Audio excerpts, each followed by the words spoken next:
जी हां, हम बात कर रहे हैं शंकर सिंह वाघेला की। Gujarat Congress election campaign committee के अध्यक्ष, राज्य के पूर्व मुख्यमंत्री पहली बार नियमित चुनाव लड़ने जा रहे हैं विधानसभा का। जब मुख्यमंत्री बने थे उपचुनाव लड़ा था, उसके पहले भी एक उपचुनाव लड़ा, 5 बार लोकसभा में गए, राज्यसभा में 1 बार गए, केंद्र में मंत्री बने और अब मोदी को गुजरात में सत्ता से बेदखल करने के लिए खुद चुनाव मैदान में है। बापू, पहला सवाल ये कि आप खुद चुनाव मैदान में उतरे हैं, इस बार विधानसभा का चुनाव लंबे समय बाद लड़ने जा रहे हैं। पहली बार इसके पहले जब आप लड़े तो जब आप मुख्यमंत्री बन गए थे तब 1997 में क्या इस बार आपको इतना भरोसा है कि जिसकी वजह से आप खुद चुनाव मैदान में उतरे हैं कि इस बार कम से कम 1995 से जो बीजेपी यहाँ पावर में है आप उसको बेदखल कर पाएंगे? देखिए विजय सिंह, मैं विपक्ष में बैठने के लिए तो चुनाव नहीं लड़ रहा हूँ। इसका मतलब है कि हमारी सरकार बनेगी और सरकार बनना है तो ऐसे ही कोई हवा में तीर छोड़ने की बात नहीं है। 1 साल तक हमने जो होमवर्क किया है गुजरात की जनता के बीच, और बीजेपी का दूसरा चेहरा, करप्ट चेहरा, माल प्रैक्टिस वाला चेहरा, झूठा चेहरा, वो बेनकाब किया है।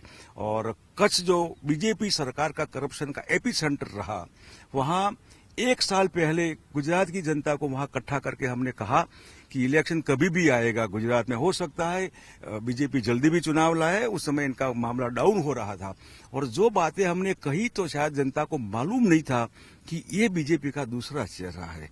जो मुखौटा है, अंदर कौन है मालूम नहीं, मायाजाल अभी 3D है, क्या है अंदर कौन है मालूम नहीं। ये जो मामला चल रहा है लोगों को कि ये भ्रमजाल, मायाजाल, के लाल की जो मायाजाल, ऐसे ही मायाजाल हमारे ऊपर थोपी जा रही है, वो गुजरात की जनता को 1 साल हमको लगा समझाने में। और मैं गुजरात की जनता का आभारी हूं कि आज 1 साल के बाद इन्होंने इतने अच्छे ढंग से ये चीज हाथ में लिया है कि अब बीजेपी का ग्राफ डाउन है, बल्कि नीचे से भी काफी डाउन जा रहा है। बापू, आपने कहा भ्रमजाल जो मोदी का है, जो कि जिस 11 साल से गुजरात के मुख्यमंत्री की कुर्सी पर बैठे हैं, आप कह रहे हैं कि आप उसे तोड़ने में कामयाब हो पाएंगे। मैं आपसे जानना चाहता हूं, मोदी जो है सो बार बार चुनौती दे रहे हैं कि गुजरात में कांग्रेस अपना मुख्यमंत्री सामने क्यों नहीं ला रही है। आप चुनाव मैदान में कूदे तो सबसे पहली बात जो राजनीतिक विश्लेषकों के मन में गई, आम आदमी के मन में गई कि कांग्रेस के मुख्यमंत्री पद के उम्मीदवार के तौर पर ही शायद आपको चुनाव मैदान में उतारा जा रहा है। इस चैलेंज को आप कैसे स्वीकार करें? देखिए, ये जो कबड्डी की टीम कबड्डी, कैप्टन कौन? मैं कांग्रेस में सीनियर मोस्ट हूं। मेरी टीम का मैं कैप्टन अपने आप को, या टीम भी तय करेगी आप कैप्टन है। लेकिन एडवांस में किसी पार्टी अपने मुख्यमंत्री एडवांस में डिक्लेयर करती है, इसका मतलब कि इनके पास लोगों पर भरोसा नहीं है। मैं इसको एंटी डेमोक्रेटिक समझता हूं।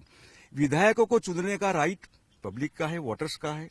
वोटर्स मिलकर तय करेंगे कि अपनी पार्टी के लीडर आए। जिस पार्टी के लीडरों ने सिंबल दिया है वो पार्टी आएगी। जीते हुए विधायकों को वो पूछेगी, आइए भी बताइए हमको कौन आपका लीडर बनेगा।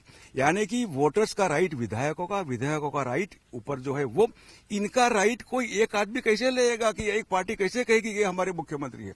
एंटी डेमोक्रेटिक है। फर्ज कीजिए कांग्रेस मेरा नाम भी डिक्लेयर करती है, फिर भी मैं कहूंगा एंटी डेमोक्रेटिक है। कोई पार्टी को ये करना नहीं चाहिए।